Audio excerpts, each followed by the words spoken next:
Hau txiki, kueto prez! Bai! Kaixo lagun.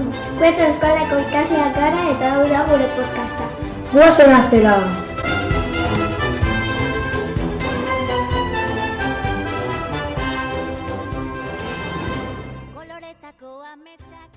Daniela, ikusi duzu zeruan dagoena?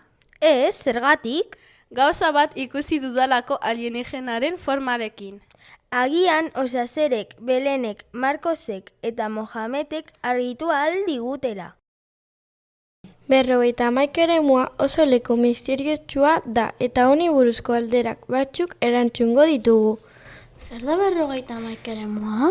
Estatu Batuetan aire indarren nebadako probak eta entrenamenduak egiteko eremua da.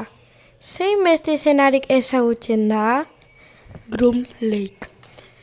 Zergaitik da hain ezaguna? Estralurtarrekin kontaktuan daudela esaten delako.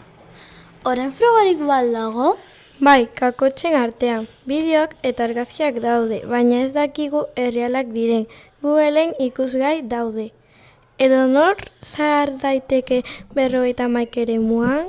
Ez, guztiz debekatuta dago eta segurtasun neurri asko dituzte ez hurbiltzeko. Gainera, sartu direnak ez dira berriro atera. Zuek joango zinatekete bisita bat egitera?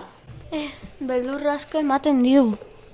Ezagutzen alduzuelako beste leku misteriotsuren bat? Nik bai, entzunda daukat Montserraten, Bartzelonan, esalurtarrak eta ogniak ikusten direla. Horrelako leku asko omen daude munduan. Hau izan da dena, espero dugu zuen interesekoa izatea, eta ez ahaztu ovniak edozein lekutan egon daitezkete. Eskerrik asko, agur!